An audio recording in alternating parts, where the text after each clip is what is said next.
All right, well, good deal. Good morning, ladies and gentlemen. Thank y'all for joining us today. We, as you might remember back during session, Chairman Parsons created a subcommittee, and I apologize for the sunlight on the window there. It'll move shortly, I hope. To take a look at a couple of issues dealing with utilities and underground utilities. We had a piece of legislation that the House passed last year, got bogged down in the Senate due to some issues that needed to be worked through. So we've established a subcommittee in order to take a look at those issues. One being the time frame for which call before you dig responds, and then signalization. And Mr. Rick Lawn is going to give us a little bit more details on that one issue itself.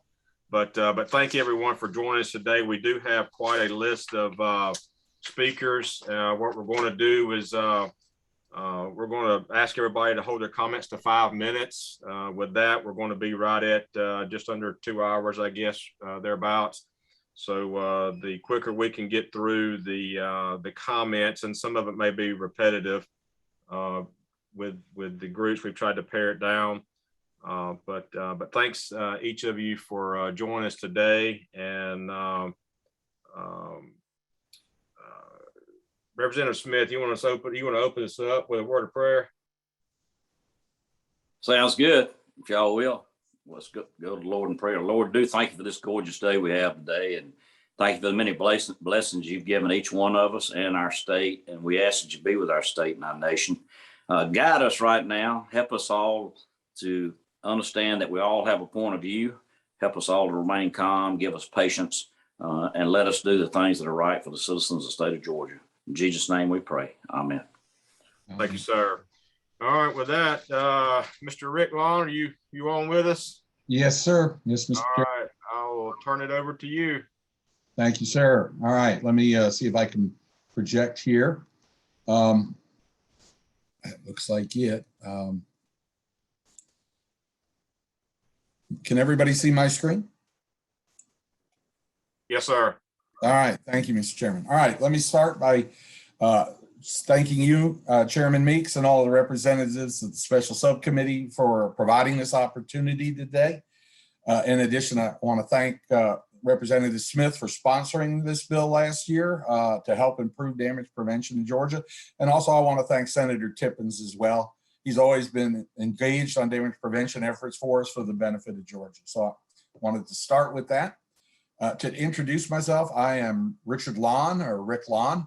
I'm the Director of Compliance Assurance for Atlanta Gas Light and Southern Company Gas. That's my day job. Today here, though, I'm here as chairman of the Georgia Utility Coordinating Council Legislative Committee, which is the group that worked on these enhancements to the One Call Law. So just a couple of quick slides, I think, to set the table for today, so everybody understands, what this group is, where it came from, and where we're going. So let me quickly move on. All right. So that's what is GUCC and how do we all get here this morning? A little quick background. GUCC was actually officially formed in 1982. It's a nonprofit organization. Its roots were in a committee called the H.L. Wills Committee from the 30s and APWA in 1980.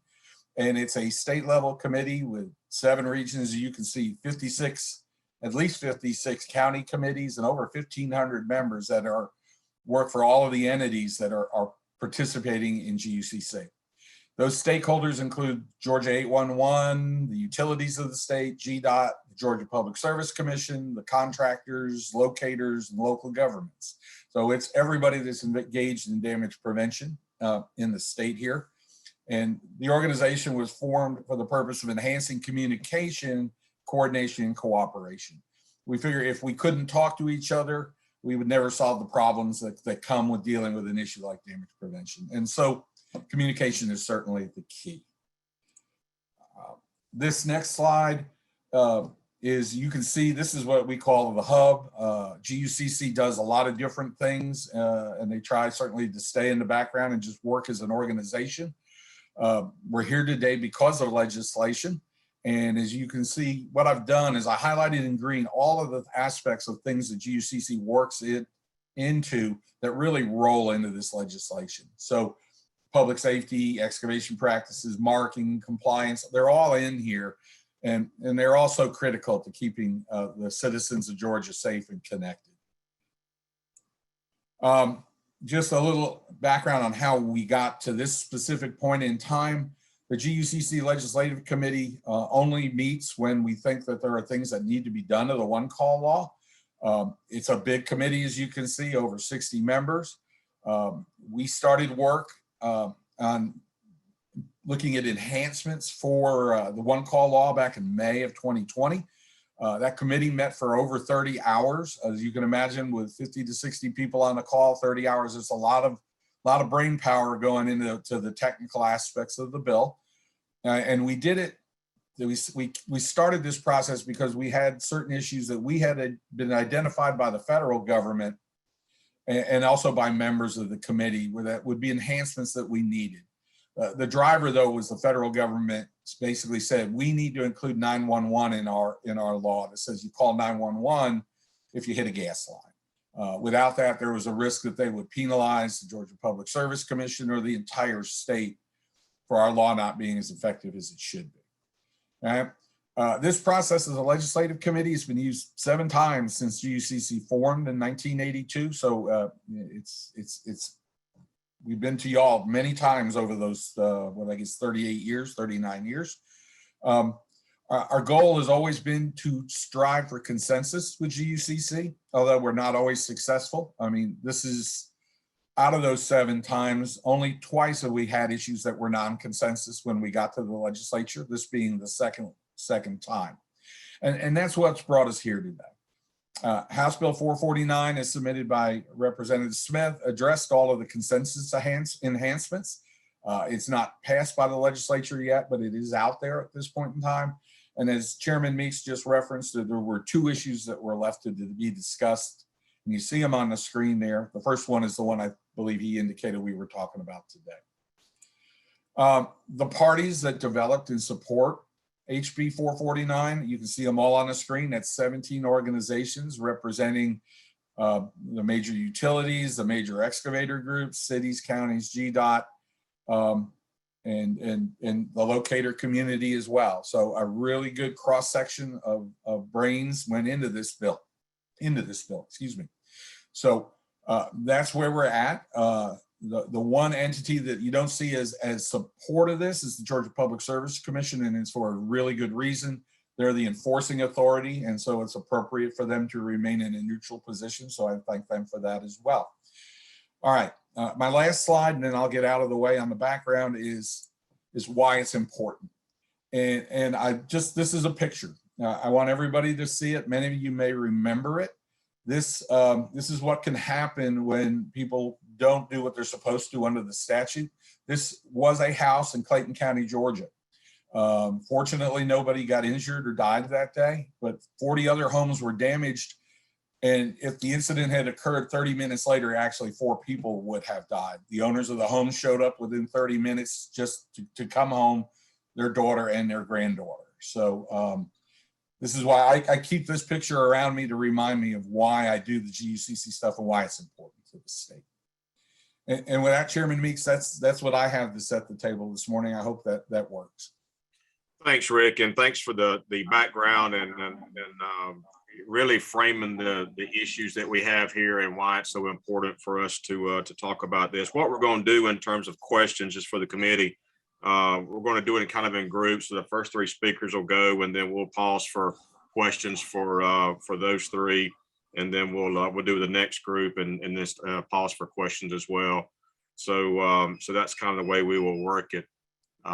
Rick, we're now looking at your schedule online. Yeah, I'm trying to figure out how to get off screen. Blake, can you kick me off? Just there you go. Oh, wait a minute. There's my video. There's my. Thanks, Rick. Next we have Megan Wade. Megan, are you on? I am.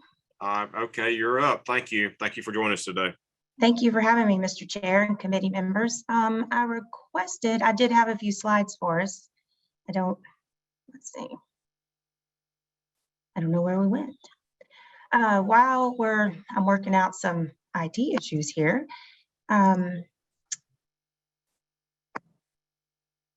Sorry, guys, I can't figure out how I requested control. Can y'all see the screen? Does this I come? cannot.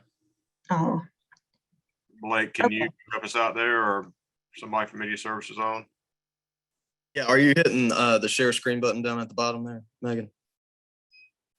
I do not see a share screen. I use the request control from the top.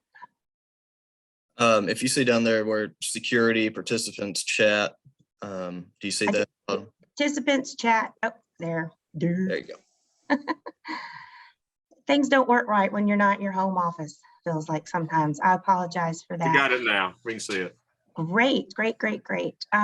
So yes, I'm Megan Wade from Georgia 811. I appreciate the time this morning, Mr. Chair, committee members, and of course, everyone else on this call. To feed off what Rick was saying, we are one of the stakeholders that make up GUCC, but I think the bill itself is called the One Call Law. I'm very proud of the job we do. I wish it was called the Underground Damage Prevention Law, because I feel like the One Call Law puts a big old spotlight on us, what we do. And I feel like we are absolutely part of the safe digging process. We were established in 1974. We are a nonprofit. We have 826 utility owner operators.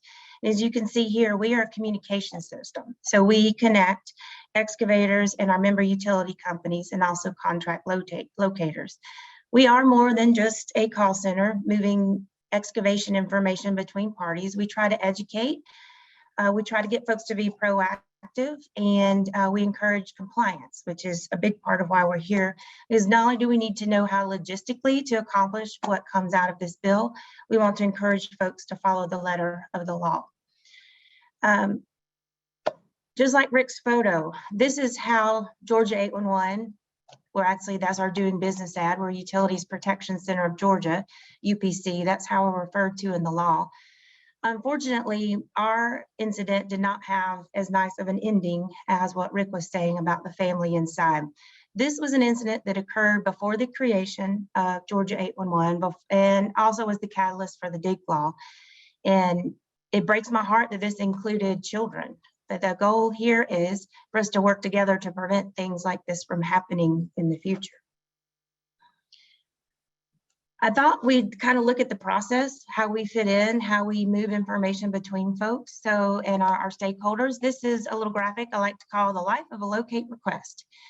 So as excavation is being planned, anyone digging in the state of Georgia, obviously the law says mechanized equipment, but we'll take calls for any type of digging, no matter what project. Safety is a priority. We want to hear from those excavators at least 3 business days before work begins. At that point, the excavator gets 1 ticket, and then we transmit on average to 8 utility members where the excavation is being planned. At this point, our members dispatch the locate technicians to have those underground lines marked. Those are the colored flags, different colored paint on the ground. As we move through this process, the members come back into our system and use our positive response system to let you know the status of the locate request. Our excavators can come and check that system so they know if it is safe to begin digging, or if there are other issues that need to be addressed, or additional communication needs to occur between the parties. At this point, once all members indicate excavation is safe to begin, they go about their work and follow the rest of the letter of the statute, including safe digging, until the completion of their project. Locate requests with us are valid for 30 calendar days. Here's a look at our volumes over the years, just so you can get an idea. And what this reflects is that 1 locate request creation. So as you see these, on average, we electronically transmitted to 7 to 8 members or more in the case of large projects. You'll see that began in 2010. And our ticket life went to 30 calendar days in 2016. Both of those were the result of the work of the GUCC Legislative Committee and its members. We talked just a second ago about the at least 3 business days before your excavation begins. So that's what this looks like. When you call on Monday for an excavation project, members have Tuesday and Wednesday to respond. Thursday is when the legal date and time occurs. And like I said, excavation can begin if all members indicate it is safe to do so or other action needs to be taken. So with that, I will conclude our overview. All right, thanks, Megan. I'm sure we'll have some questions here in a moment. We're going to move into Chairman Lindsay Tippins. Mr. Chairman, are you on with us?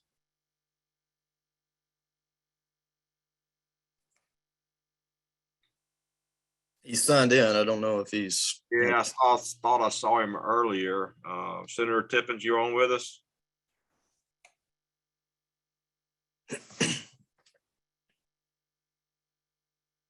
All right, we'll give him a few minutes, but we'll go ahead. Now, does anybody have any questions at this time for either Rick or Megan? Members of the committee? None for me. Representative Fraser has a question. All right, Representative Fraser, go ahead. Yes, good morning to everyone.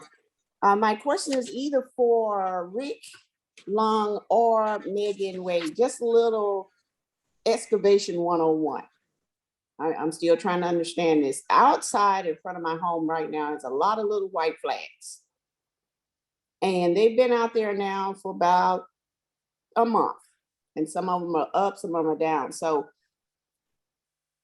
and when I see those flags come up, I know somebody is going to start digging, or I actually start making calls to see what's going on. Can you just walk me through excavation 101 to tell me what you just said here in Augusta? What was the process before they actually came out and put those little flags up to find out whatever utility they were trying to identify, and how it got to that point when you talked about it was 3-day notice and all of that? I just need to understand what happened first, second, and third to that point, if either you could. Megan, you want to take that or do you want me to take that? Either way is fine. Basically, that is the planning stage on the infographic, the life of the locate request. That's actually the step before you contact Georgia 811. Not sure what could have held a job up once they had their flags up, why they've been out so long. But that, you are absolutely right. That indicates a project is going to occur. And from there, when they call us or go online, either way, we ask, did you white line the area? The white lining is important because it helps the locate commission know exactly where the project will take place. They don't need to locate your entire yard. They need to locate where the excavation will occur. It makes the process a lot more efficient. Thank you. So I guess the next step is when you see the different colored flags come out or the paint on the ground, that should be a sign the excavation is imminent and the job will take place.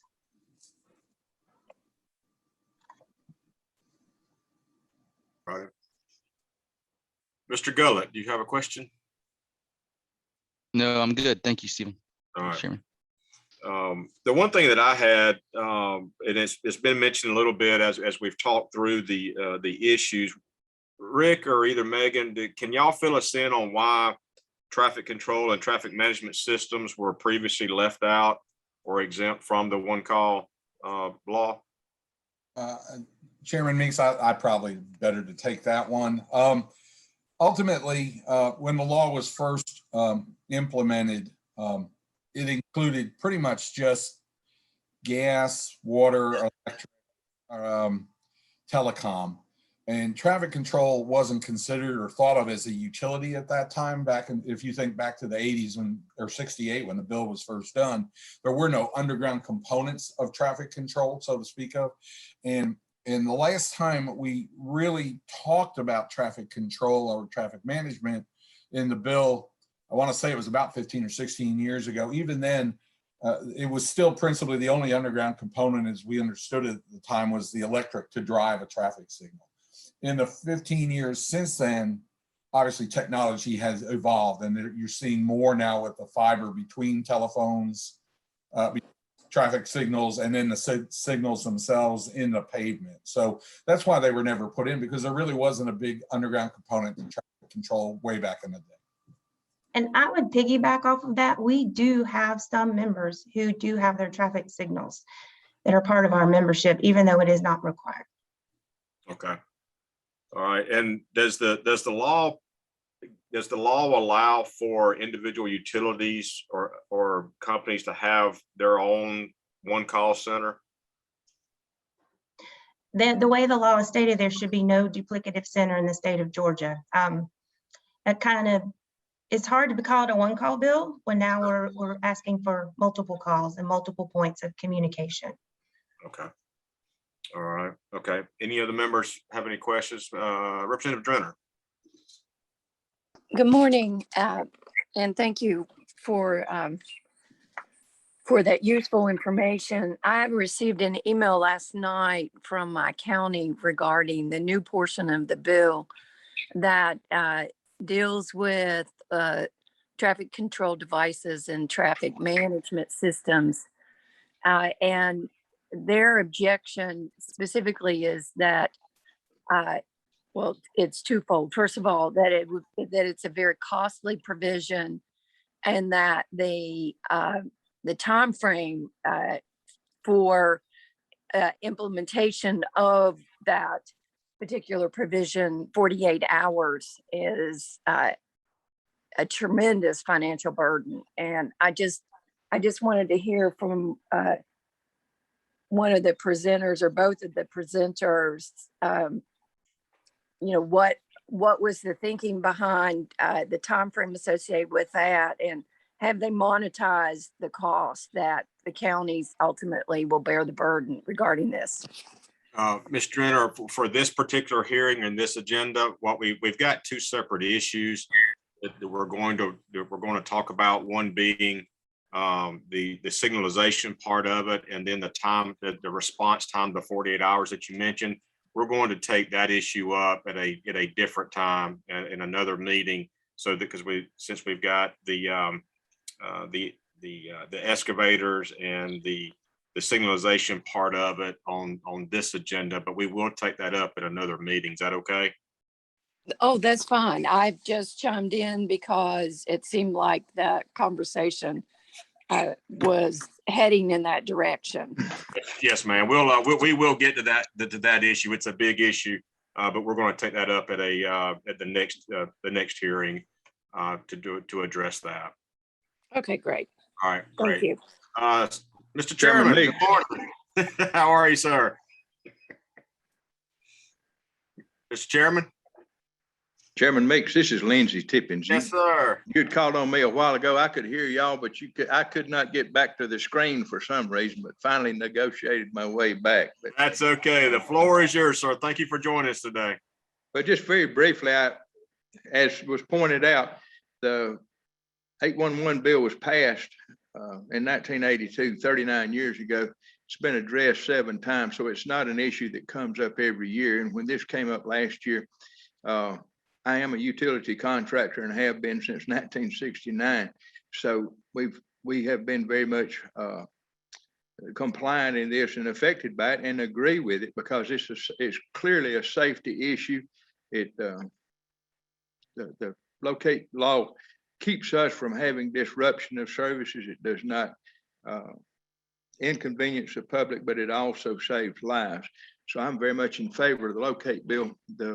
As has been mentioned, the landscape was very different in 1982 than what it is right now. There was not nearly as many underground utilities 40 years ago as there is now, and it continues to increase all the time. The strange part of it is that the potential for the disruption of services to the public is in the absence of the underground control signal cables for traffic control devices. All of you who live in the metropolitan area, just think about the most used intersection in your district and think about what it would be like if the traffic signals were shut down for 3 or 4 hours. That's what's being faced. And even at the onset of the bill, the counties and the municipalities had said, well, we don't think that we ought to locate the water, and we don't think we ought to locate the sewer either. And it started out, I think, if my memory serves me correctly, it only dealt with gas lines, and then it was expanded to telecommunications. And then the utilities, all the utilities came in. The only thing that, to my knowledge, that's not located now and mandated by law are the underground signal cables for traffic control. And the problem is we dig every day. Most of these requests are in a single location or a single intersection. Now, you may have a larger job where you have several, but most of the time the urgency of digging is in a particular single intersection. And my feeling is this: if the people don't want to locate it, that's fine with me, but I don't want to have to pay for it if we cut it, because I don't feel like anyone digging in the ground that has a permit to dig on the public right of way, if they have permission to be there, and underground utilities are not marked, I don't believe the contractors ought to have the financial responsibility to pay for the repair for something that they do not know that exists. I would say this: the disruption of the operation of traffic control cables does not have the danger to life and limb like a gas line may have, but it's a huge inconvenience to the public. And it just makes sense to me that it's easier to prevent the problems than it is to come out and fix the cables. And the argument, well, we don't have time to locate them. If you cut them, they're going to have to come out and fix them. And I'll promise you, it'll take a whole lot longer to fix the damage than it will to locate them. So I'm not trying to be hard-nosed about it, but this is just something that needs to happen in state law. And because we don't go into this section of the code very frequently, it was my feeling while we were in there, we needed to address this issue.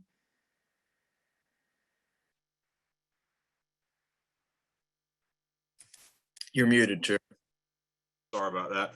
As one that's impacted by this, can you give us an occasion where you as an excavator have been digging and hit something that you didn't know was there, and the kind of cost that you may have incurred for that repair? Absolutely. We had an intersection one time we were digging in. Traffic control was not located, and we got a bill for $4,000 from a municipality. I told them I was not going to pay it, because if we don't know it's there, I don't think you ought to be responsible for having to pay for it. This had been several years ago, but I mean, I've experienced firsthand where you cut utilities. I mean, we've had the same situation with telephone cables. If you don't do this for a living, it's hard to understand how complex underground work is, because you do not know what's under there. You don't know the condition. I mean, we've dug down by hand and tried to locate utilities by hand and find that there's a concrete slab underground that you cannot dig by hand. So, that's kind of a side issue, but it's very, very complex. We had a situation one time where AT&T marked 2 cables. We found 2 cables, and after we found those cables, we dug around them, laying pipe under them. We cut another cable, and they came out and they said, well, you cut a live cable. I said, well, I found 2 cables. They said, well, one you cut was dead. I said, well, I really don't know whether a cable's dead or not, but if you tell me there's 2 cables in the shoulder, that's what we're going to find. And I understand from their standpoint, it's not cost effective for them to dig out non-operational cables. But on the other hand, as has been said before, good communication is very, very important. I feel like my company has a very good relationship with the utilities. We try to work together. They're very, very responsive, generally speaking. When they're not, we place a call. But this, the overarching issue is we have underground. The only thing that we have underground, to my knowledge, are signal cables, and it's not required for them to be located. I will say this: in the process of the discussion of the bills in the Senate, there were 2 entities that had some concern about him. One was the railroads, and I see the railroad's point of view. The railroads are not on public right of way; they own the right of way, and if I can tell you from experience, if you dig on a railroad right of way, you have to have a railroad inspector out there, and they will show you everything they have on their right of way. They don't buck about locating it, but you have to have a permit. Secondly, was the DOT. Same thing goes. They own the right of way. The state owns the right of way on state highways, and their complaint was in the management of it, because they said that in so many instances, even on a state highway, the maintenance and operation of traffic facilities, traffic control facilities, may be under a joint use agreement with a municipality or a county. I'm not sure that that's in a data bank on who controls a particular signal control at a particular location.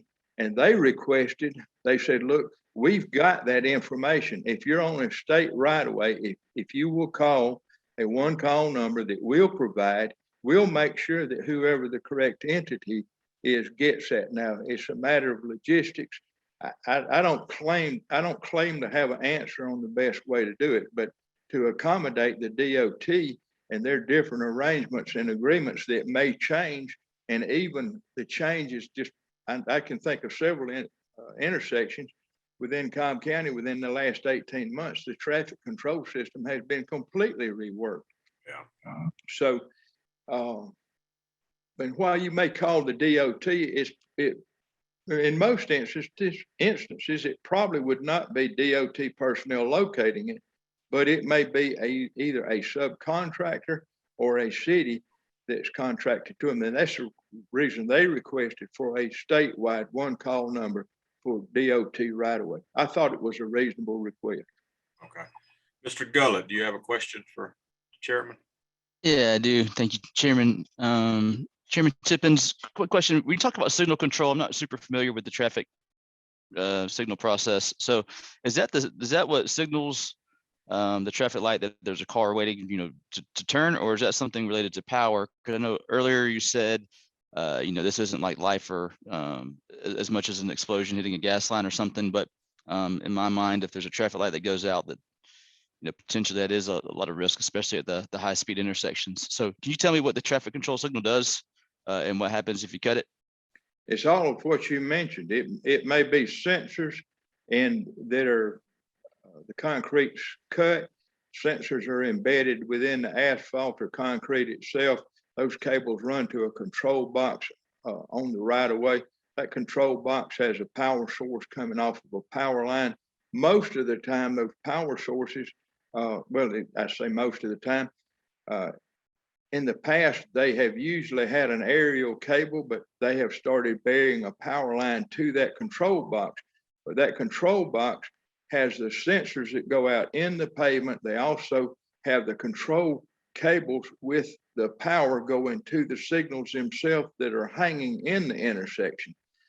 Another aspect that has the newer technology that they have is, instead of the signal lines that are embedded within the asphalt or concrete, they have started using cameras and using artificial intelligence to control those cables as to the timing of the lights. And I'll say this, my hat's off to the DOT, both from the state and also local governments, who have been very, very proactive in synchronization of traffic cable and traffic signals. I think all of us have been frustrated. It seems like we get caught by every other traffic signal. I think what they've tried to do is to keep traffic moving to the same as much as possible. What that does is save the state a great deal of money, because it cuts down on the number of lanes. You get better lane utilization. So traffic signals are very important, but it's also very important that it not be interrupted. And I don't know of any traffic signals, unless it's the very, very old ones that has everything run aerially. Most of it now has some kind of underground control cables that go up. You'll see the concrete bases that are poured and the steel poles that had the arms that go out over the intersection. all of those have underground lines going to them. And if you go into a major intersection, you may have 6 or 7 of those towers. But each one of them, I mean, none of those are powered, to my knowledge, by overhead lines, either for control or power. It's all underground. Thank you, Mr. Chairman. Thank you, Chairman Meeks. Thank you, Senator. Appreciate that. Any other questions for Senator Tippins? Mr. Chairman, thank you for joining us this morning. Appreciate your time and look forward to further conversations on this issue as we move forward. Thank you very much. I appreciate being included in the meeting. Yes, sir. Thank you. Appreciate your time. All right, up next, Corey Sherman. Corey, are you on with us? Yes, I'm on. All right, the floor is yours, Corey. Go ahead. Thank you for joining us today. All right, thank you all for having us. We're a member of GUCA, Georgia Underground Contractor Association. We're in agreement with Senator Tippin, having the traffic control devices being located under the one call. Now, I'm a safety director for Ronnie D. Jones Enterprises here in Noonan, Georgia. We do underground utility construction as well. We think that safety is paramount. You know, first off, the employee safety with our guys digging in the ditch. You know, there is a chance for electrocution if a guy's digging and there's a power line, and your receptacle at your house can potentially kill a person. Just imagine the power that controls all the traffic lights. You know, a guy digs into it and touches it, or his excavator hits it, you know, it can cause a lot of problems. And with that comes downtime and employee morale loss. Along with public safety, you know, if a traffic light goes out, that could potentially harm any motorist on the highway. As well, along with those traffic lights, you've got pedestrian walkways to go from corner to corner. If those go out, that potentially could be a devastating situation there as well. And once the traffic light goes down, you're taking away your public emergency services coming out to control traffic.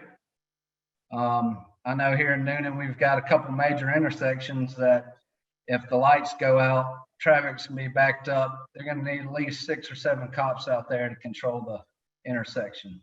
And that's taken away from public safety as well. And that potentially could be avoided by having those lines marked. You know, production and time is always, as a contractor, that's a big player. You know, it's around $5,000 a day to run a crew, the truck, and then with equipment going up. So you hit a traffic light and you're down for half a day to a full day trying to get everything back online. You know, that's easy, $5,000. Then the next line of money is, like Senator Tippin was saying, you get a bill for the damage and all the other things that come along with it, because they don't have anybody to point the finger at that, who's this for, who caused this damage. So as a company on the safety and production and money side of it, I think it'd be a great thing to get put into the bill. And we understand that 811 and third party locates, you know, just like everybody else, are struggling with labor. But I don't think, if they're already in the area, 1 or 2 more marks on the ground shouldn't be a huge deal. So on that round, we'd like to see it get included if possible. Okay. Corey, thank you for joining us today. If you'll hang online, we're going to go through a couple more speakers and then we'll have a few questions. If you'll hold on with us, but thank you for joining us today. Thank you. Mr. Chris West, are you on with us this morning? Yes, sir. All right, Chris, good morning. Thank you for joining us. Appreciate your time. The floor is yours. Well, good morning. My name is Chris West, and I'm the Safety Director and Risk Manager for Brent Scarborough and Company. We are a heavy site work contractor with 600 employees working throughout the Southeast. Our home office is also in Newnan, Georgia, and we've been in business for 36 years. We'd like to thank the subcommittee for listening to our concerns on this topic. As a heavy site contractor, we request roughly 5,000 locates per year through the current 811 system. That consists of the initial ticket and also follow-up request, a second request, a third request, refreshing the marks from time to time.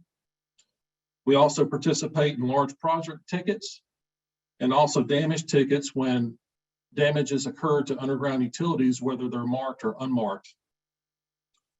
If municipalities are not part of the 811 system, it would cause additional business interruptions, as it would take a significant amount of more time to contact each municipality separately and additional time with follow-up requests. Currently, Georgia has 152 counties and 535 municipalities.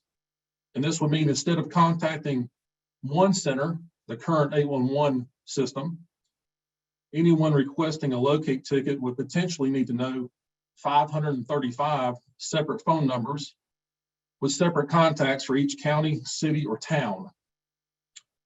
If a point of contact is established in each municipality, then we would be challenged with their personnel being out sick, on vacation, or even they may have retired and someone else is now in their position, responsible for making sure that their traffic control device is located within the 3 business day law that's currently part of the 811 system. The current 811 system has established itself as a successful one call before you dig network. So why is there a need to have 535 additional phone numbers when the 811 system already works? For us, a typical pipe crew or a grading crew working in an underground construction consists of a 5 to 7 man team with a $7,000 payroll and equipment expense rate per day. Currently, when a crew arrives to a project near where traffic control devices exist, we spend time potholing and daylighting marked utilities. And this usually takes a half a day to a full day, depending on the complexity of the underground infrastructure where we're digging at. The city of Atlanta is much more complicated than the town of Sharpsburg or a smaller town anywhere in the state of Georgia. Adding additional time to call each municipality individually outside of the current 811 system will add delays in production, as the current 811 dig law requires underground utility owners to locate the property within 3 business days of a locate. If a municipality is unreachable or does not respond to the already best management practices of the 3 business days with the 811 system, then their property is subject to damage. Currently, when the damage does occur, and it does impact a traffic control device within the municipality contracts someone to repair it, and then sends a repair invoice to the contractor who damaged it, which the municipality did not mark, nor did they allow us an opportunity to put them on notice with the current 811 system that we're going to be digging in their area. In closing, we believe it would benefit everyone involved if all owners of underground utilities participated in the 811 system that has already had a successful call before you dig campaign. We support municipalities participating in this system. And I thank you for your time, and I would like to open the floor for any questions or comments. Thank you, Chris. We appreciate that. We're going to hold questions till we get everybody. We got a couple more speakers, and then we'll open up for some questions. We're running a little late on time, but we're going to try to move through these as quickly as possible and give everyone a chance to ask appropriate questions and also speak. So if you will, Chris, hold on line with us. We'll have some questions at the end. Miss Vicki Temple, are you on with us this morning? I am here, Mr. Chairman. Good morning. Thank you for joining us. The floor is yours. Thank you for having us. My name again, Vicki Temple. I'm the Safety Director with Civil Site Services. We are also a utility contractor doing site work, underground work. We spend considerable time working on decel lanes in the road with tie-ins with existing water and sewer. I would like to address the fact that we call it a one-call center. And a one call is just the first start, because that one call typically for the contractor results in many more calls. So that is just a starting point for excavators. And I would go on to say that we have so many experiences where we're out there. We take damage prevention extremely seriously because our guys' lives are on the line. So we take time doing vacuum excavation. We're out there potholing, which means these guys are digging by hand, sometimes 3 to 4 feet down. We have a rule that we do not use mechanical excavation within 10 foot of a utility. We have to vac it out or hand dig it. When we have a traffic control device, the time that we spend trying to identify the owner of that device is unreal. We recently had one on East Paces Ferry Road, pretty high traffic area, right? And spent half a day trying to identify exactly who owned the traffic control device there. We would think that would be pretty simple, but it wasn't. And we had located utilities that were not marked, and a lot of those were the traffic control devices. So, you know, as Corey and Chris both addressed, anytime we have a hit, that takes time. Our crews are down. We're going to have to repair the hit. We're going to have to wait till it's repaired. Then we're going to get a bill for it. Then we're also going to get a case from the Public Service Commission, as required by law too. They have to investigate. So the time out is tremendous. $5,000 to $7,000 for a crew per day is accurate. Sometimes we have to relocate equipment to other areas because we're going to be down for a significant amount of time because the repair to the utility is not that simple. So the cost to the contractor is extremely high. If there's a utility, it needs to be located, period. So it should not be any exemptions from this bill on the locates. There are so many contractors out there working right now. There's so many utilities underground. It is a challenge with every job not to hit a utility. So if a traffic control device is there within the job site, it needs to be located, bottom line. And it is a danger if that traffic light is out. Someone mentioned high-speed intersections, anything like that. It puts people at risk if they're in the road having to do traffic control. That's one of the most dangerous jobs out there. But I thank you for your time, and if I can answer any questions at the end, we'll be glad to. Thank you, Vicki. Thank you for your time, and appreciate you joining us today. Talk about this a very important and complicated issue. If you'll hold on, as you mentioned, we may have some questions at the end. Mr. Rich Johnson, are you available? You with us today? Rich? All right. Mr. David Mullinger? David, are you available? Yep, I'm on. All right, David, go ahead. Floor is yours. All right. I'm the president CEO of the Georgia Highway Contractors Association, and I'm not going to rehash what all the other contractors have already said, but I would echo what Senator Tippins had to say about GDOT, and I'll just address GDOT at this time. We have been working with them through a task force to be able to pull together how their system continues to be improved. One of the things that we've seen is that the department does take great pride in locating where their facilities are. Obviously, our biggest concern is the safety of our employees, and also that if facilities are not located, that we are held responsible for the cost of the repair. But I can tell you that we've seen some progress forward in the way that they're taking care in locating their facilities, and I think it's too early to really tell whether that success is going to be realized at the level that we all would like. But we're optimistic that things are moving forward. Our folks deal in traffic and road construction every single day. And I think going forward, we're going to continue to have to keep everybody at the table. With the way that these facilities continue to grow, obviously one of our biggest concerns is not hitting fiber optics. Traffic signals are a problem, but fiber seems to be the one that our folks get the most excited about. But I can tell you that and hopefully DOT will lay out kind of how their plan has been working, but without rehashing everything, I think the things that Senator Tippin said around the way the department is working toward their locating, I think is important. And we're looking forward to continuing those conversations.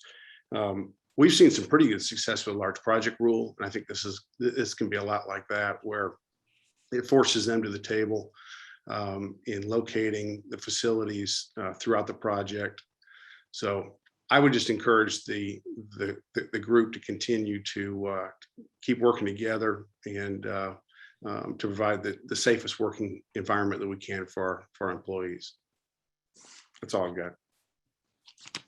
Okay, thank you, David. And I apologize. I realized I mispronounced your last name, but thank you for joining us today.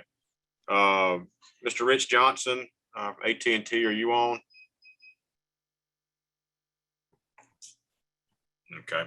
All right. Well, does any members of the committee have any questions for the excavators at this point? Take it a moment or two. I do not see any hands raised on the screen here. Blake, anybody have any questions from your end? No, sir. Just one quick question, and if we can quickly move through it, David, you can probably answer this, or one of the other excavators.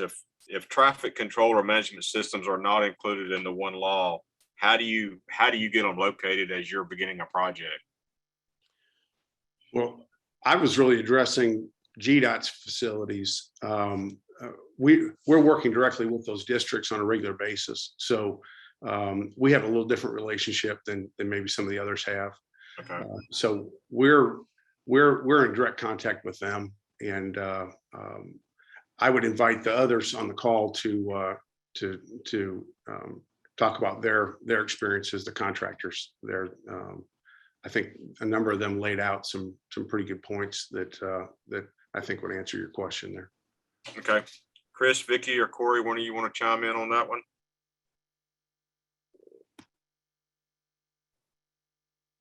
This is Chris West. We try to contact all the utility owners that are in the area that we're going to be excavating in. Some municipalities are easier to contact than others based upon the size of the municipality. But at the end of the day, when we initiate the 811 call and all the other contractors that participate in that system do locate their facilities, we're moving forward with our production plan after the 48-hour period, because we also have a schedule to meet as well, and we're trying to be as careful as we can. But inevitably, we can only pothole and find what's marked, because when you open up anything in the city of Atlanta, it looks like a PVC garden versus somewhere else outside of a metropolitan area. So it's very difficult. We try to do our best, but it's if municipalities are hard to get a hold of, there's really not a whole lot that we're able to do beyond the 811 system. And I've got some additional questions, but due to time, we'll just submit those to you guys for a response. And so in the interest of time, we'll go ahead and move forward. But thank you for that. Mr. Chairman. Yes, ma'am. I would also like to add that, and this is not the fault of Georgia 811, their communication system. One thing we run into are inaccurate phone numbers, contacts with municipalities or places that no longer are employed there, and it's a cell phone number that isn't any good. So, I literally had a situation yesterday with a municipality and county that I made 7 phone calls to get to the person that needed to locate. So this is time that we have to spend. Again, it's a one-call system to initiate it, and then it gets busy. Time is on those calls. Right. Thank you. Thank you, Vicki. Again, I do have a couple more questions for you guys, but we'll get them to you for a response in the interest of time. And thank y'all for being with us today. Mr. Chairman, I have a question. All right, Mr. Singleton, go ahead, sir. Hey, sorry. Yeah, just a quick question. If just so I fully understand it, if you submit the 811 request and a contract or excuse me, a utility doesn't respond within the 48 hours, is there a penalty that they face? What's the consequence for a contractor that doesn't meet that, or for a utility that doesn't meet that requirement?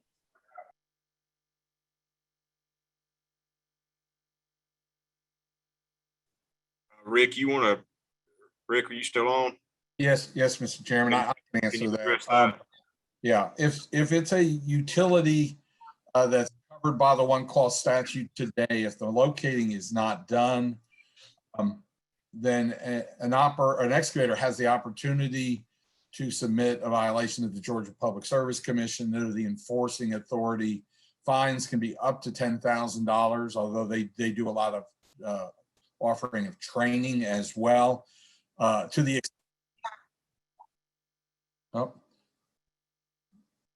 do I need to wait until the recording? I still hear you, Mr. Chairman. Yeah, go ahead, Rick. Right. If it relates to an excavation damage, so the facility is not marked and then it ultimately becomes an excavation damage, all of those are supposed to be investigated by the utilities as part of the repair, and then they have to report those probable violations to the Public Service Commission within 30 days as well. So you have a process where the excavator can report, and you have a process where the utility must report, if that helps. Okay. Thanks, Rick. Any other questions? All right. Okay. Thank you. Thanks for that, Rick. Next, we'll move to DOT. Mr. John Hibbard is going to fill in for Mr. Nick Fields today. Mr. John, are you on with us? Yes, sir. Good morning. Good morning, sir. Thank you for your time and joining us today. Appreciate it. Certainly. I am hopeful that y'all can see my presentation screen here right about now.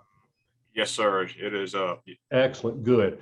Good morning, Mr. Chairman and members of the committee. I appreciate this opportunity to speak with y'all today concerning our response, our process for responding to locate requests. I'm John Hibbard. I'm the director of the Division of Permits and Operations. Nick Fields was originally anticipated to be our presenter, but as we prepared for this, it became clear that this was not a state utilities office matter of which Nick is the office head. In GDOT, this matter is part of the scope of the Office of Traffic Operations.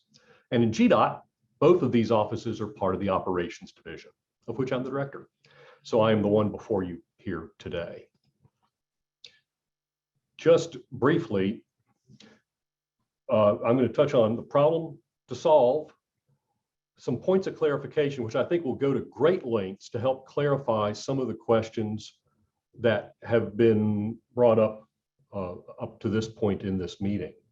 And as well, what becoming a member of 811 could mean for GDOT and potentially others.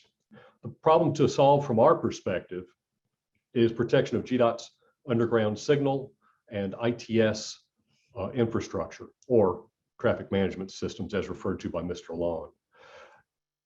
Here's how we quantify the problem. Over the last 18 months, we had 2 incidents of damage to ITS devices totaling about $130,000. Over the last year, GDOT's traffic signal device damages, which were mainly to signal loop detectors, I'll talk a little bit more about what those are here in a minute, total about $1.5 million. Our average days to locate as it exists right now are about 3.5 days for ITS devices, about 3 days for traffic signals. One of the distinctions that we need to draw here is that between GDOT projects and all other projects. GDOT projects overwhelmingly are large projects. And that has been discussed briefly before, defined by the PSC's large project rule cited there. Anything over 1 mile in length or over 90 days in duration. So that's the overwhelming majority of GDOT's projects. GDOT holds pre-construction conferences for those projects in alignment with that large project rule, including utility companies and coordination, including traffic signal and ITS. All the other projects or work on the right of way, all of them require a permit granted by GDOT to allow that work to occur on GDOT's rights of way.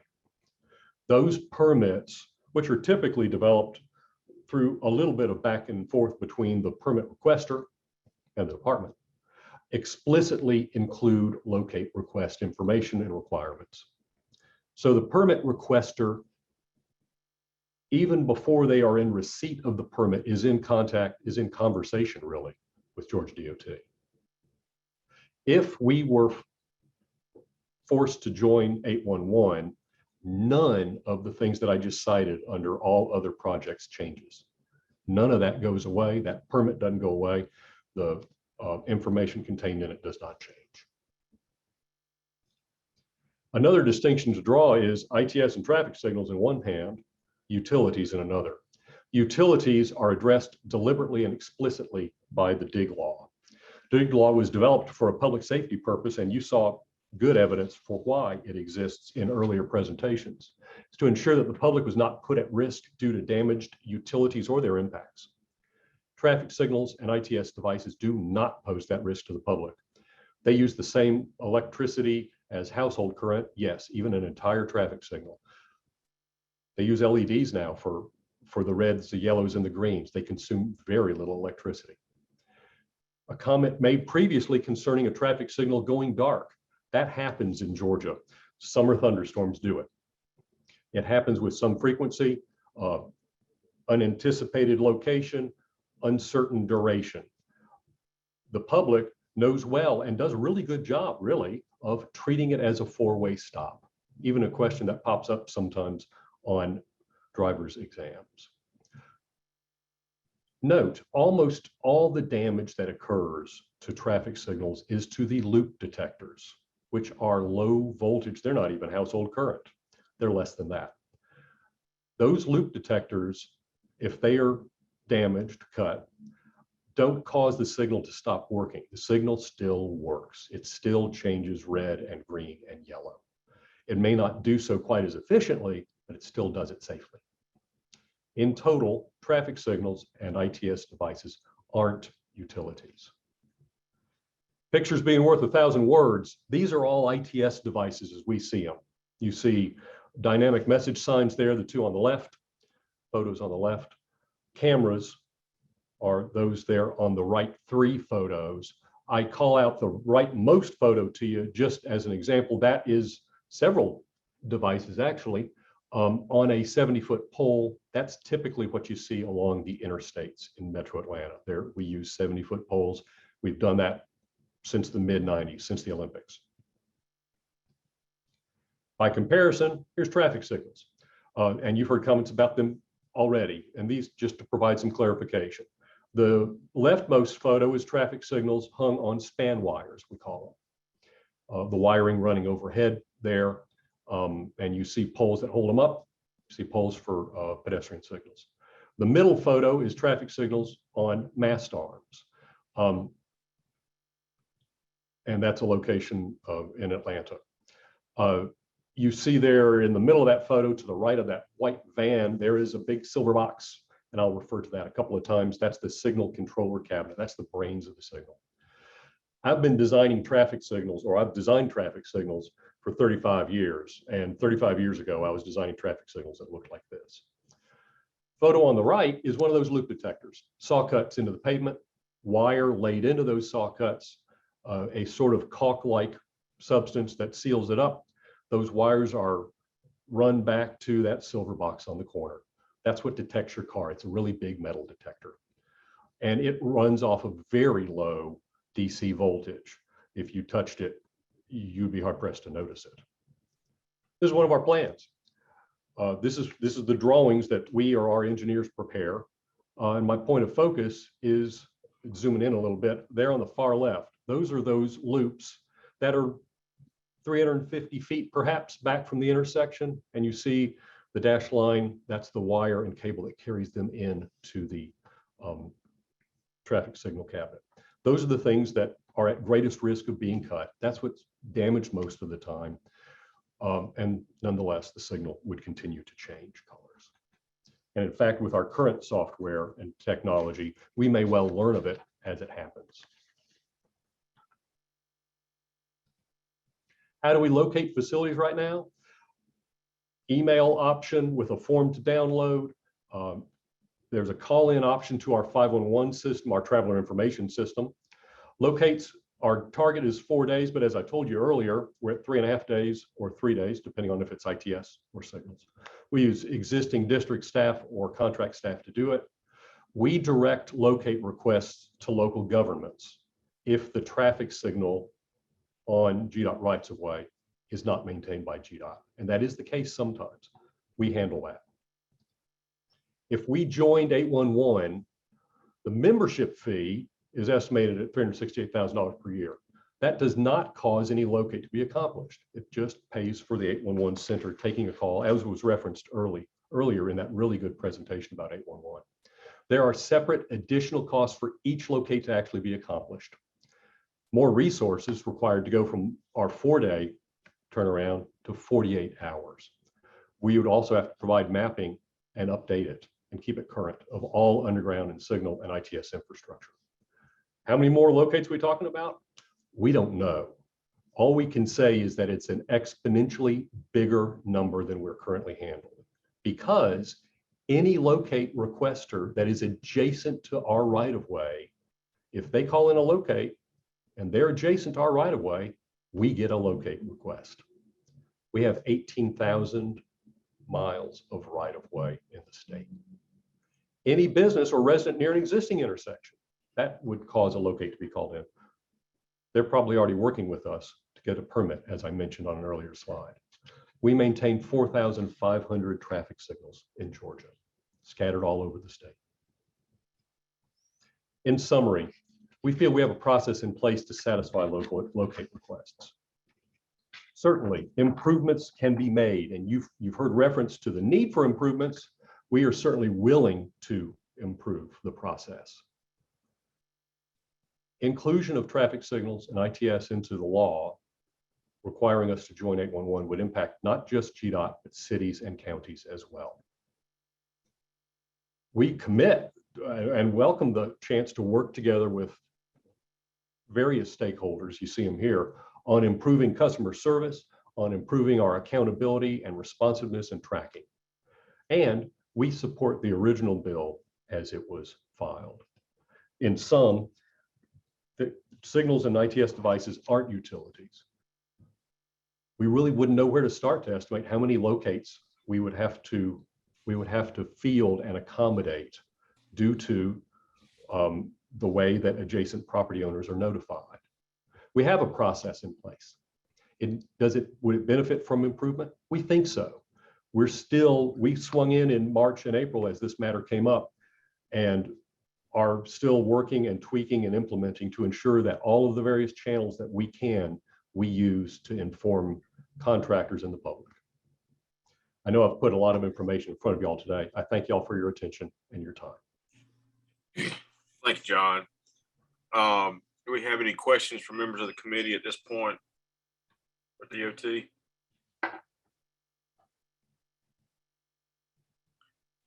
Representative Drimmer. I'm not sure if you can you hear me, Blake? Yes, I can hear you, ma'am. And Mr.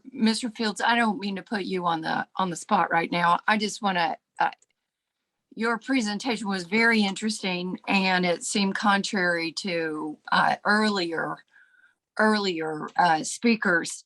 And I'm just curious what your opinion might be. Is there an administrative fix to this versus a statute that needs to be passed from your perspective? Thank you very much for that question. I think it's a great question. I think there is a non-legislative fix to this. And I think that it begins, or it would begin, by a task force type setting that would involve the various stakeholders. They've been present speaking before here. I listed some of them on that last slide, although they were present as well. I think it starts there. It would involve GDOT staff so that we can hear and best figure out how to accommodate and provide that responsiveness and that tracking and that accountability that they want, so that we can provide a good service to them as well as we work to provide for the motoring public of Georgia. Follow-up question, Mr. Chairman. Yes, ma'am. Go ahead. Okay. Thank you, Mr. Fields. I'm just kind of learning about this issue along the way. So GDOT's involved. Would it be advantageous to have the PSC as well involved in an administrative process? I would welcome, I think that's something worth further discussion. At this point, I'm not sure, the PSC's involvement has been to help define that large project concept and provide some framework that work is accomplished within, and that's a good thing because large projects are not simply the domain of GDOT. As you drive around Atlanta, you see plenty of large projects that are not public works in nature. At the same time, the traffic and signal work are not large projects. So they certainly aren't that. Perhaps as part of that work goes on, that task force work goes on, it will be more clear as to the role of the PSC. Okay. All right. Thank you. Thank you. John, if I understood one of your slides correctly, and help me here. So is 511 the call center for DOT for locates? Is that correct? 511 is our 3-digit phone number that we really use for a variety of things. You call it to request a hero, you call it to learn of traffic information. We've added an option to it so that excavators can call it for utility locate information, because we had that system, it's up, it's in place. It was an easy modification that we could do quickly. Okay. All right. Any other questions from members of the committee? Okay, we don't see any. Blake, none? No, sir. Okay, all right. Can I make a comment? This is Vicki Temple with Civil Sites. Can we hold that comment till a little bit later, Vicki? Is that okay? Yes, sir. Absolutely. Thank you. Any questions from members of the committee? Okay, all right. Chairman, Mr. Chairman, I may make one statement. I appreciated Mr. Hibbard's presentation. I will say that while the time the Senate was looking at the bill, I met in person with the commissioner and some of his staff. And because of the complexity and the enormity of the size of the DOT, the commissioner committed to basically to handle all of this through a state 111 call number to DOT. But because it is very complex, when you think about a network all over the state of Georgia and so many different operating partners that they have, it was because of the uniqueness of both of the size and the partnerships that are there. But the commissioner, and this goes to the conversation, is there an administrative fix? The commissioner committed to me and he said, we will give you a seamless locate system if it has to do on a state right of way. And it's been pointed out, if you're on a state right of way, you have to have a state permit. And he committed that on each one of those permits, there would be a one call number in the state, regardless of which of the 159 counties there are. you call that one call number and the state would handle the logistics of notification, as has been pointed out before, finding, number one, who is responsible for a signal, and also getting a hold of the people who are responsible for locating it and repairing it if there's damage, is a huge problem. So I think the commissioner and the DOT favored the language that we put in the Senate substitute of the provisions we made for DOT, because that was, you know, those came out of a face-to-face meeting that I had with the commissioner. All right, thanks for those comments, Senator. Ms. Vicky, your comment, please, real quickly. Yes, thank you, Chairman. I would just respond to the DOT. They would not consider what they have as a utility. And if you go to the GovBA law, the definition of utility absolutely would cover traffic control devices if you read that definition. So there should not be an exemption. Okay. Thank you for those comments.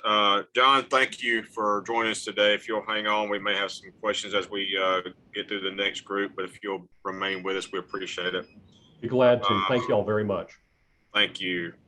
Chris, Director of Public Works from City of Gainesville. Are you with us, Chris? Yes. Yes, sir. All right. Thank you for joining us. Floor is yours. Thank you, Chairman Meeks, and all the committee members. I appreciate the opportunity to speak with you this morning. As was mentioned, my name is Chris Rotowski. I'm the Public Works Director for the City of Gainesville. I'm also the Georgia chapter of American Public Works Association president. So I'm not only representing my own community, but I'm also here to represent all the public works folks that are throughout our entire state. This is a topic that has been discussed amongst our group numerous times, and we certainly recognize the importance of this. You know, protection of our infrastructure, and I'll speak specifically to our traffic infrastructure, is a paramount important to us. We certainly don't want our systems down, our infrastructure damaged, any of those type of things. So we are definitely supportive and committed to doing those things that protect our infrastructure. And of course, then as they say, the devil's in the details. And so that's really what we're talking about here. And so I want to give a little bit of a perspective, more from the boots on the ground perspective of how municipalities will have to deal with this process if the legislation goes through as it is written. Of course, we will have to become members of the 811 system, and that is not of huge significance for most municipalities, but for some it may be. And that's the part that I think where it really gets into it. For the City of Gainesville, we have been contemplating and looking at becoming a member of that call before you dig for our traffic signals, because we do have that infrastructure in place. We do have that fiber optic that's running to our traffic control systems. We have a traffic operations center in which we utilize the intelligent transportation system. So we as a community have made a significant investment into the traffic system in Gainesville. But in that, there's challenges with that. And so in looking at it, and this bill particularly, the questions that then come up, for the City of Gainesville, we have approximately 70% of our signals are on state routes. So that's on state Department of Transportation routes. So there's questions that arise from this legislation as far as who then has that responsibility. We have maintenance agreements to maintain the signals. We take care of those signals. If signals come down within our city limits, we are responding to those calls. And we also do the preventative maintenance on those, and we manage all of those signals for the state within our jurisdiction. So with this, how will that work? How will that locate call come in? Will it be routed to the state? Will it be routed to us as a municipality? Where will that go? And who will be responsible for that and the effects of that? Not just financially and not just physically doing it, but also all those steps along the way. So those are some questions that we have from the municipality perspective. And of course, how that coordination will work would definitely be something that have to be worked out between the states, the municipalities, and the 811 system as well. So that's one of the issues that we see with the current structure. Another one was, as it was mentioned, that there will be the 48-hour rule within that law. And I know, Chairman, you mentioned that that is going to be part of another discussion, so I won't spend much time on that. But that is something that we would have concern with. And the reason I bring that up at this point in time is because this also obviously goes into a cost effect. And so I've very roughly run through some numbers of what it will take for my department to establish locators within our traffic services division. And currently I'm looking at probably $125,000 to $150,000 to establish those locators to be in place. That's employees, that's equipment, that's all the vehicles, things like that, that will be needed to make those locates active from our municipal situation. And then of course we will have the annual recurring fees from that. And so the 48-hour rule comes into play because within 48 hours, you can't just have one locator because if they become sick or if they're on vacation, you're going to have people in place to cover that. So you're then at a situation where you're looking at least two locators, two employees for those functions. And so those are some of the questions that we see from the municipal perspective. And of course, there's some municipalities out there that are very small that they're wearing so many different hats that they don't have the resources to cover those things in the structure that it is now. As I mentioned at the beginning of my comments, we are certainly supportive of protecting infrastructure. We certainly want to protect our own traffic infrastructure. We appreciate the bill that was initially introduced, House Bill 449. And with that, we certainly appreciate the opportunity to at least have the discussion about how the finer details of this legislation can move forward. So with that, thank you. Thank you, Chris, and thank you for joining us today. We appreciate you being with us. If you will, just hold on. We're going to go through a couple more speakers, and then we'll have some questions from the committee members. Mr. Patrick Collins, City of Valdosta. Are you with us, Patrick? Yes, I am. Good morning, sir. Thank you for joining us. Good morning. Thank you for having me. I would like to reiterate without repeating everything that both Mr. Hibberts and Mr. Rotowski had to say. So I'm going to run down my list real quick. Some very important things here. Let me just qualify all of my statements by saying that, you know, we build a lot of roadways here. I've been doing it 30-something years. We do a lot of maintenance, and I certainly understand hitting things and the danger to my staff, et cetera. So I'm almost like a utility contractor when it comes to that. But some things that you should know, and I do think that traffic infrastructure, Valdosta supports the bill, but does not support it as it relates to traffic infrastructure. Traffic infrastructure, you pay no user fees for it. It's not a utility. It's our infrastructure that's in our right of way or in the DOT right of way. I agree with Mr. Hibbard in the fact that any contractor who comes in the city of Valdosta has to get a right of way use permit. And at that time, if they're, and we know exactly where they're building and we're giving them permission to do it. And if we have any of our traffic infrastructure nearby, we certainly let them know. I also want to say this, that 90% of our fiber optic lines are overhead. Okay, it's only those loop detectors that you heard Mr. Hibbard talk about, largely that are underground. Want to let you know that that's low voltage. It's not going to hurt anybody if you hit it. We have spent, like Gainesville has, a lot of money and invested a lot of money into our traffic infrastructure. We have a very sophisticated traffic management center. I'll probably know the second that loop detector gets hit.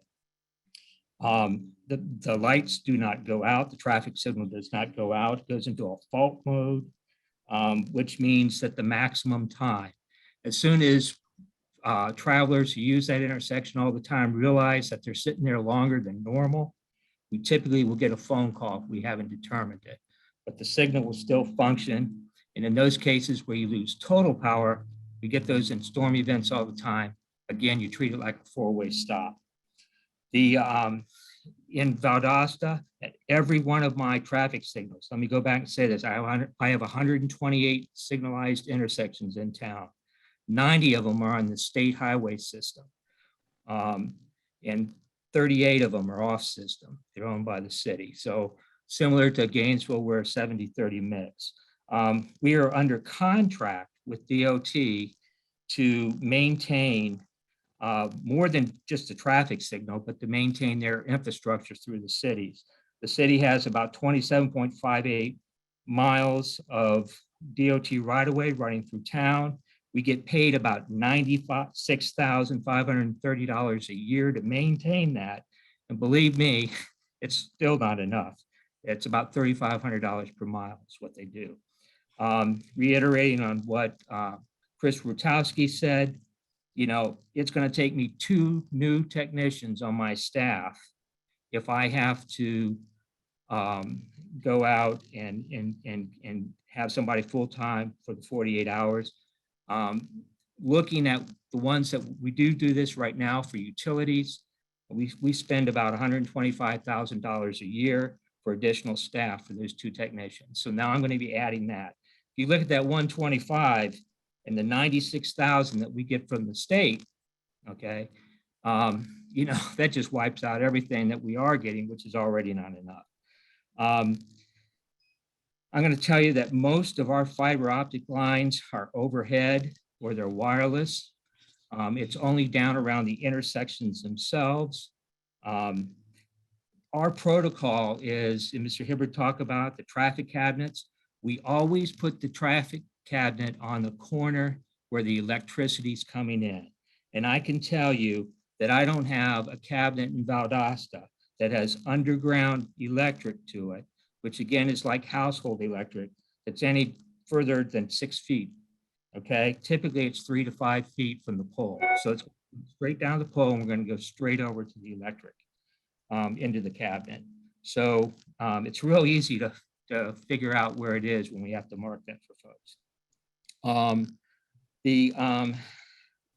Checking with my traffic manager, we've had no more than 3 incidents over the last few years where someone has hit something. One of them was the long distance detectors coming off the interstate where a contractor out there hit something. So I think really the biggest problems that I have with my traffic infrastructure and us having to get out there and fix something is from traffic accidents where they wipe out a cabinet and squirrels, okay? Squirrels love to chew on our lines out there. So, so I'm really not sure what we're trying to address by adding the traffic portion to this, especially since we in the city of Valdosta require right-of-way use permits. And if you're near one of our intersections, we're going to let you know where that is. So we kind of mirror what DOT does.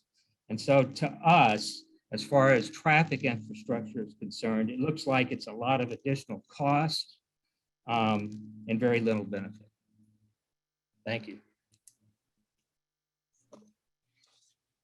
Thank you, Patrick. Appreciate your time today and your comments. And if you will, if you can stick with us a little longer, we may have some questions when we finish up all the speakers here in a few moments. Drew, are you with us today? Yes, sir. Can you hear me? Yes, sir. Good morning. Thank you for being with us. We appreciate you taking time to come talk to us. Floor is yours. Thank you. Absolutely. Thank you, Chairman, for having us here today. Again, my name is Drew Ressler. I'm the Director of Cobb County Department of Transportation. And a couple of points of agreement before I talk about some of our areas of disagreement. So first, I agree entirely with Senator Tippins that good communication is very important. Also, a point of agreement is fiber. There's two different facilities that are being discussed: traffic control devices, everything at a signal, and then traffic management systems. That would be our fiber network to be able to connect it back to our office. So that fiber network looks like a utility. It acts like a utility. And so Cobb County has made the decision to have those facilities in 811 because it's not immediately obvious that fiber is in the ground. And so we do locate that just in compliance with the one call law. The challenges come with the traffic signals. So also like Patrick from Valdosta, completely agree with the spirit of the law. I think we're all on the same page in that we want to protect the critical infrastructure in the state, but we're opposed to the particulars of the legislation and the associated unfunded mandate that comes with it. So just like our partners at GDOT and Gainesville and Valdosta, Cobb County has made great efforts to locate our facilities in order to protect those facilities from damage. And the system works in Cobb County. And so just to talk about how that works currently, at all of our 581 traffic signals, there's a number that very visibly marks that this is a traffic signal owned by Cobb County and to call Cobb County if you're digging in that area. So signal technician coordinates with that caller to target a very specific location. Traffic signals are fairly complex. There's a lot of moving parts. There are really computers out in the weather. And so the signal technician is able to target a very specific location that they intend to dig. And we're able to coordinate with them to let them know exactly where our facilities are. Much like Senator Tippins mentioned about the railroad, we do really the same thing. And again, much like GDOT, there's a permit that comes in order to work within the county's right of way. And really, we have I checked with the staff, just like Valdosta did, we have no history of major signal damage because the system that we have in place works very well. Just this year, we had 110 locates in Cobb County, and all of those were successfully completed within the staff that we currently have. So we believe that the bill overreaches in search of a good goal, but it is an overreach. And to quantify that, we have spoken with some that have joined for 811 with traffic signals. And we believe because it sets a broader framework of what has to be located, that an entire traffic signal would have to be located. We're getting more calls from that. So with this increase in locate request, we would need an admin and 2 full-time locators, the capital for that. So we're anticipating in the first year, it'd be about $375,000 that would have to be passed along to Cobb's taxpayers. Now, keep in mind, the taxpayers have already purchased, they pay to improve, operate, and maintain the right-of-way.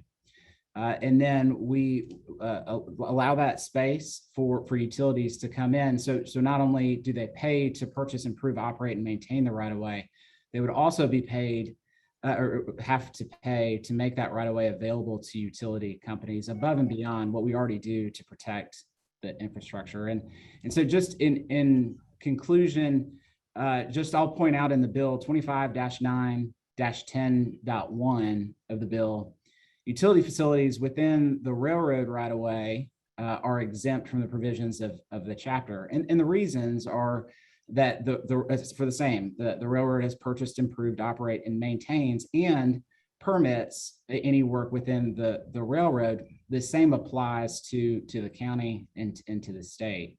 The other thing I'll point out that's already been pointed out is within Metro Atlanta, GDOT maintains very few traffic signals. The counties and the cities do maintain those. So just in Cobb County, of the 581 traffic signals maintained by the county, 171 of those are on system. They're GDOT traffic signals. So any requirement to join 811 and the cost and expense that's associated with that would not only come to the Cobb County taxpayers for the maintenance and operation of the Cobb County traffic signals, it would also be that 171 GDOT traffic signals within the county.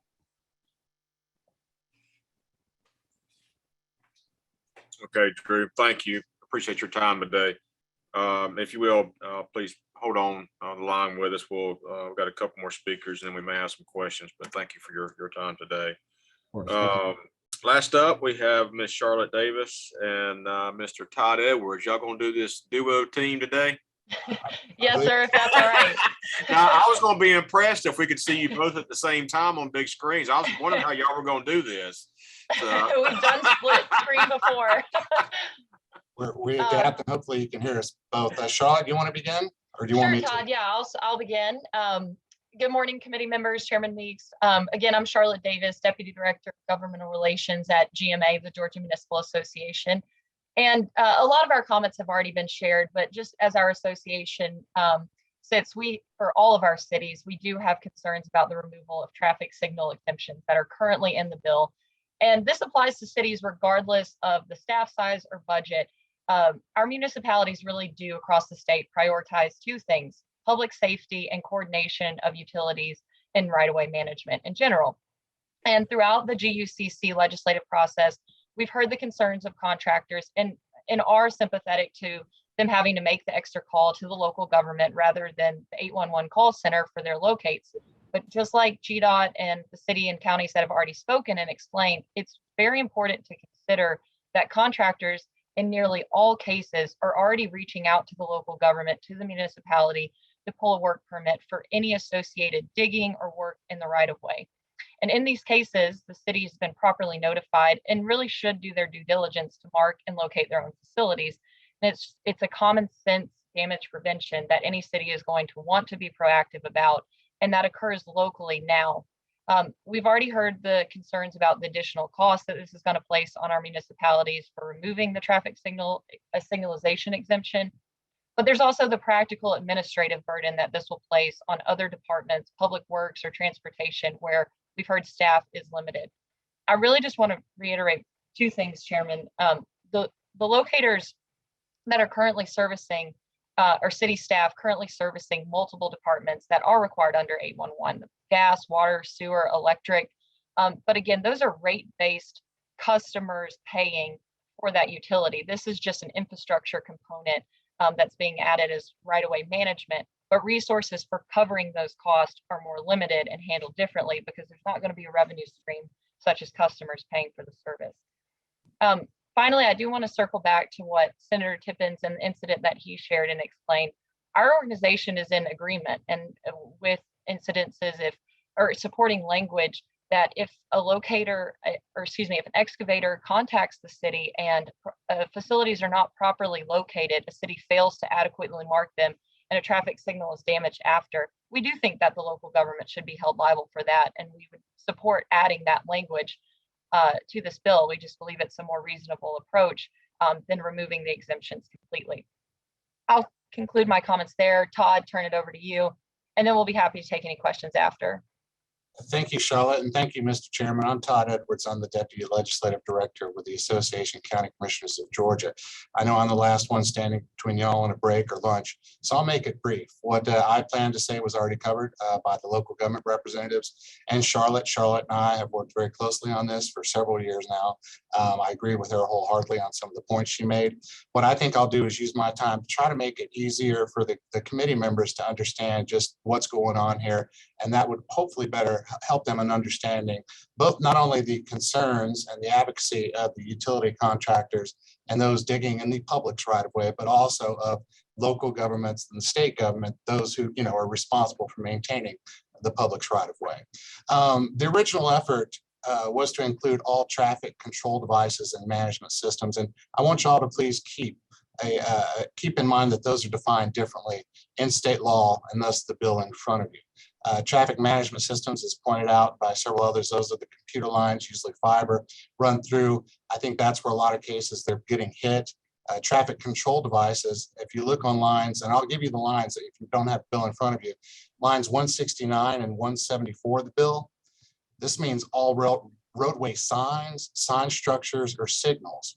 So that's everything other than underground and electronic. Now, I will give this bill, and I'm about to tie in the underground and electronic aspect for pointing out those are not included in the bill, but we fear as the discussion goes on, we'd very much like to see them not included or even better addressed than that. So 169 through 174 define both the control devices and management systems. And it was earlier mentioned, what is a utility or utility facility as it defines in law? Simply stated in the basis of this entire conversation is they currently do not include traffic management systems and traffic control devices. This bill would include them, in fact, if they're underground and electronic. One of the biggest concerns is lines 238 and 241, and I'll quit referencing the bill after this. If you have a traffic management system, a traffic control device, under this bill is defined as a utility facility. What does that do? It requires everyone out there, and I want to point this out, this is very important, owners, operators, and those maintaining utility facilities. That's very important. All of them must become members of the Utility Protection Center, or 811, what's been talked about during doing this. They must pay dues and they must abide by the 48 hours. It's been pointed out before, but this is also very important. I think Senator Tippins referenced it, and Chris from Gainesville noted a joint use agreement. Those of you representing smaller cities and counties, some of you may not, particularly in the county, the unincorporated area, have or own their own traffic signals. However, a state highway going through them does. Now, when that happens, a lot of these joint use agreements put the responsibility of maintaining, and that's included here, those that maintain, to local governments. Thus, all those counties, all those cities, I'm concerned if it's not very carefully drafted, should you pursue this legislation and the amended version of it, they'll get pulled in to joining the UPC, paying dues, having to locate within 48 hours. And I don't know that that's the intent or would be the intent of the General Assembly. I think it would be good to clarify. The smaller cities and counties do not have the staff. It was mentioned earlier, you've got people wearing several hats within the county, but that pulls them in. That will likely make them responsible. And as we go through the study committee, I think I would like to work with all of y'all to discover or see how we could work on that, manage that, what the definitions are in these joint agreements at the local level, so it doesn't have any unintended consequences. Lastly, I'll sum up the biggest concerns on why ACCG was opposed to the bill as amended in the Senate. Again, we, like the others, we have no problem with the underlying bill. The amendments that were brought in by the Senate, the traffic management systems control devices under it. What does that do? It requires paying annual dues and membership to the Utility Protection Center. It's going to require additional staff to provide all these locates within 48 hours. And you're going to have to participate in the state formal response on locating underground traffic signals and management systems. I mentioned within 48 hours, but every time another utility performs work in the right of way, whether or not if there's an error and you go out there, you still have to respond, go out there and state, no, yes, we do, or no, we don't have it in there. Likely to have county responsible, I mentioned, for locating infrastructure on state highways. And if you don't do that, you're subject to fines and penalties from the State Public Service Commission. And I think a lot of the smaller counties, larger counties, probably understand that. A lot of the smaller ones don't. As pertaining to hiring, it is very difficult in this day and age to hire new employees, particularly at the local government level. This will require additional staff to meet the requirements of becoming members of UPC. And the cost is going to fall on local property taxpayers. I mean, there are no rates for the public. There might be a couple of toll roads in Georgia. I don't think any of them are owned by cities and counties, but this is going to fall on property taxpayers. Also, under the bill, I believe it was the effective date, should you go forward with this, I think it's going to have to be moved back to get folks ready to comply with all these new requirements contained within the bill and membership with the UPC and the rates being charged to them. I think I summed it up shortly, Mr. Chairman, along with the other local government representatives. I'm sure we'll be happy to answer any questions that you have. Thank you very much for your time. Todd, Charlotte, thank you very much for your time today. We certainly appreciate y'all taking time to visit with us. And maybe it's a question for some of your folks, Todd. So if you're, let's take the city of Valdosta, North Valdosta Road and, Highway, 84 coming in there. Patrick, if you've got someone there that has requested a permit to work in the right of way, it has signalization there. Who currently goes out and locates that signal? I mean, you made the comment in your presentation that you let them know what's there, but who actually does someone actually go out and locate that for them? Yeah, the process is such that the contractor has to come in with a set of plans and get a right-of-way use permit here in administration. Right. And when they come in, if it involves a traffic signal, we make sure that we contact our traffic manager and let them know.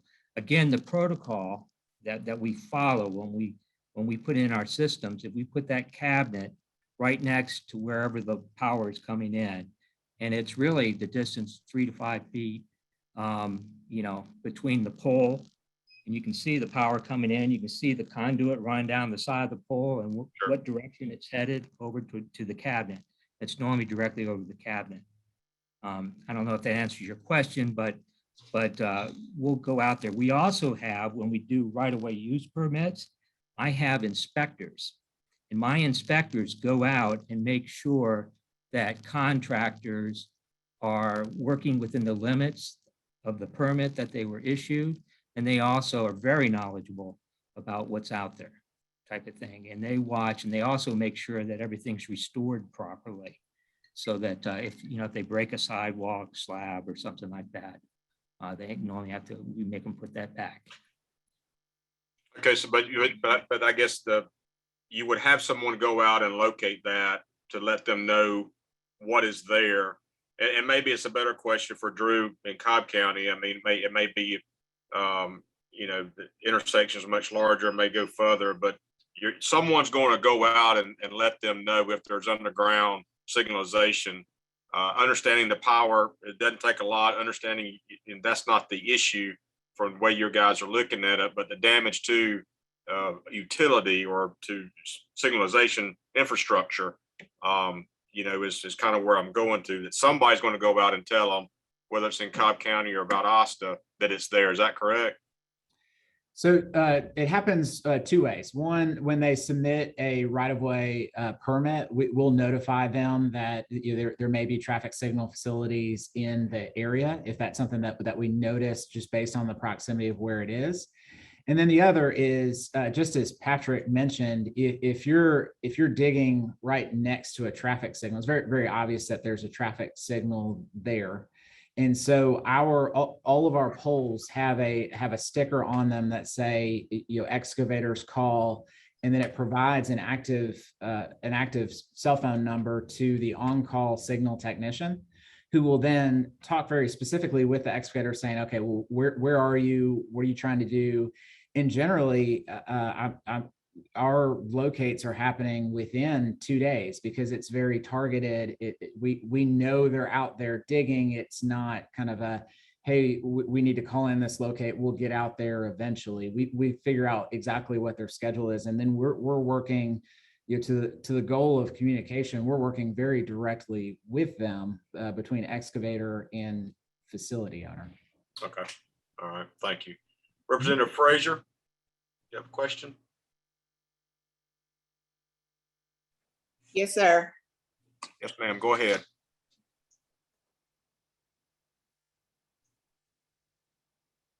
Mr. Chairman, I don't know who can answer this, but since COVID-19 and the reduction in our forces and folks that are working, how does the contractors are having to obtain your permits for a project on a state and local level in a timely manner without incurring additional fees with this timeline of 48 hours for application?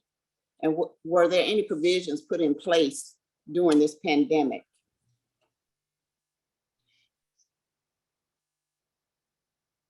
Todd, if I may, Mr. Chair, Yes, Georgia sir. DOT was already doing a lot of that work electronically.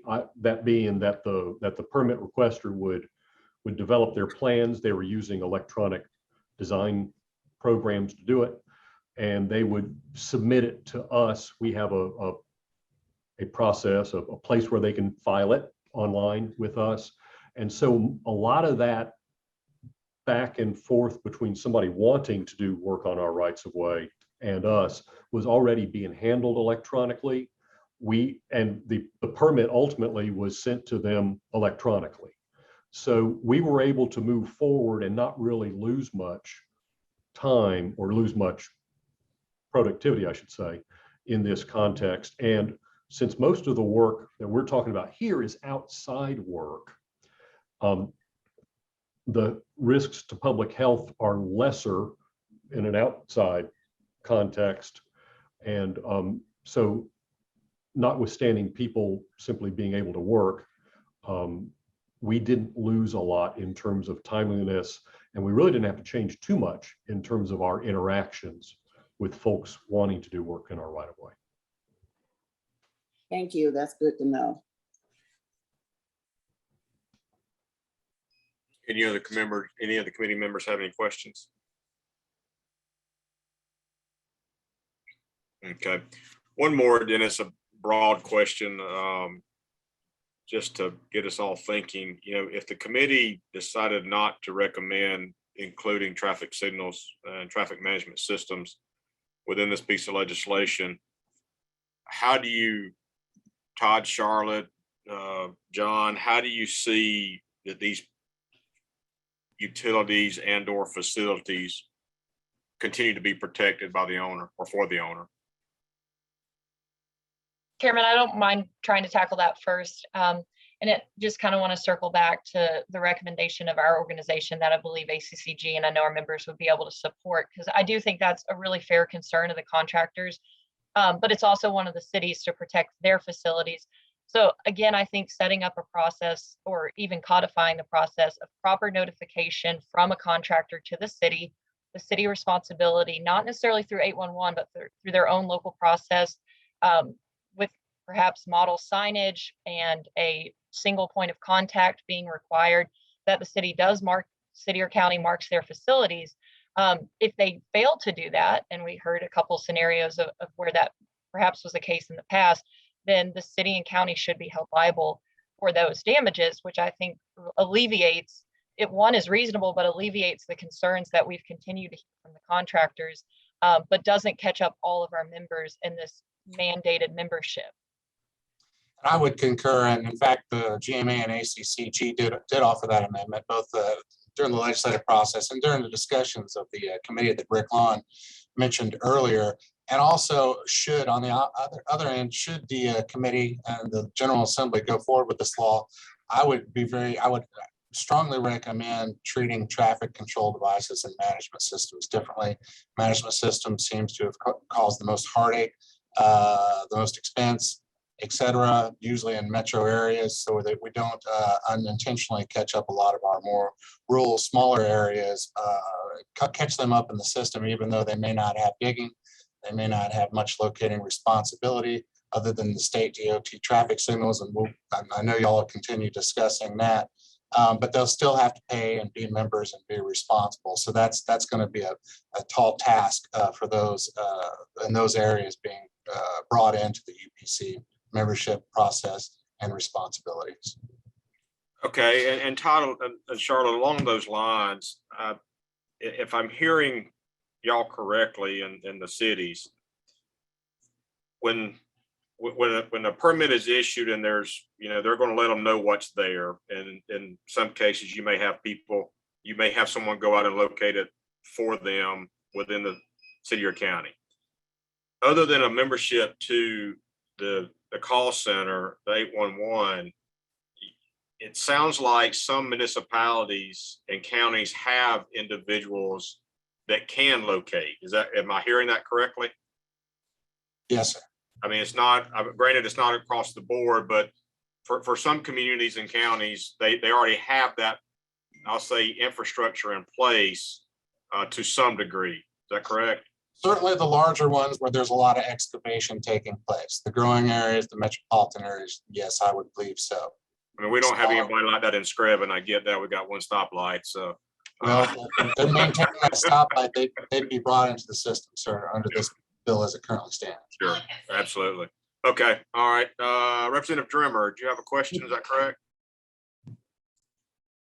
Patrick, do you have a comment for Mr. Yes, I just wanted to say that the ones that we have are over in utilities for our water and our sewer. And of course, they have no knowledge of traffic systems, where they are, that type of thing. And so it's not like we have ready bodies available to do it. Okay. Thank you. Thanks for that.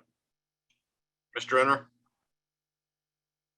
Well, Todd kind of answered what I was going to ask indirectly. And I want to make two comments. First of all, to Mr. Hibbert, I'm sorry I called you Mr. Fields.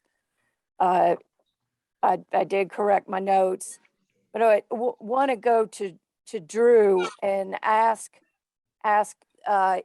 is Cobb County an exception to the rule, or is it the rule itself? You're meaning that the way you explain that you have people doing this, and Todd kind of said that the larger counties do, can we assume that that's the case, that Fulton has these people and DeKalb has these people and Gwinnett has these people as well? So I'll defer to maybe the other municipalities on the line, because I don't want to speak for another county here. But what I can say is for Cobb County, and I worked previously at Athens Clarke County, in order to locate the traffic signal systems, because of the complexity involved, John shared a signal design. There's a lot of moving parts to make sure that they do red, yellow, green at the right time. And so in order to do that, you really need a traffic signal technician to go out there and actually physically look at and mark those utilities.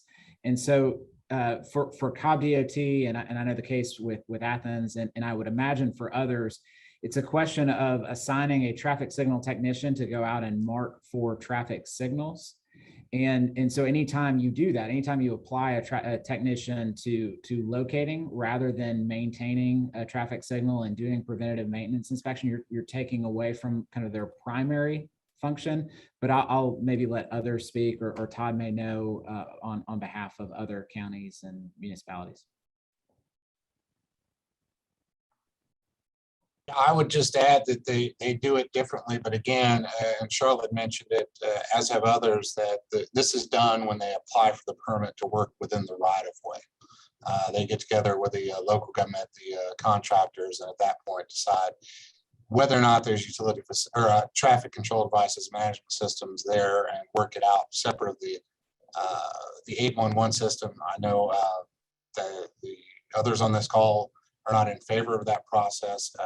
Others, our members are, so that's just a difference of opinion, but they are getting located. And as Charlotte said, if they're not, then we certainly don't want utility contractors to be liable for hitting county publicly owned traffic systems if in fact that the local government did not respond and locate those. That is not fair. I agree with them on that part. Okay, thank you. Any other questions? Yes, sir, Mr. Chairman. I'd like to make this is Lindsay. I'd like to make another couple of comments. I'm not saying this as a senator, but I'm saying this as a pipeline contractor. Several things that come to mind in this discussion. First and foremost, one thing that the One Call Center does is give you a clear documentation of the communications. And this varies widely. And it has to do with size. It has to do with resources. We've got little towns that have one traffic signal. We've got, as we said, some have 600 maybe. So the resources in all of these different municipalities and counties vary widely. I mean, and it is a broad scale. But you may very well, in a very small city, you may have all this comes under the Public Works Director. But it gets back to the primary question of who's responsible, who's going to pay for it. If there is a cut, it's most likely going to be before the PSC. And when it goes before the PSC, the documentation issue is huge. Since COVID has gone into effect and you have so many people that are teleworking, I can tell you firsthand, it's awfully hard to get a hold of some people at some time.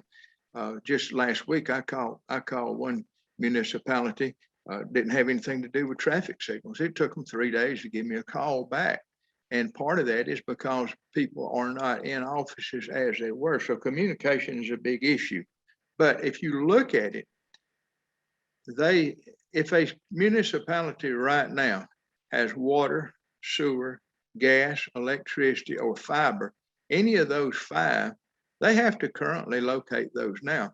My experience has been it's kind of a broad spectrum, as there's no uniformity in it. Some subcontracted out to get away from the fact that they have to have a utility manager and they have to have 2 people on staff all the time. It's hard.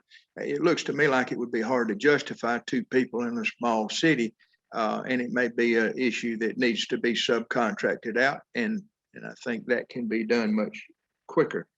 The issue that the traffic signals are not revenue, so they shouldn't have to locate them. If you think about fire and police, those are also non-revenue.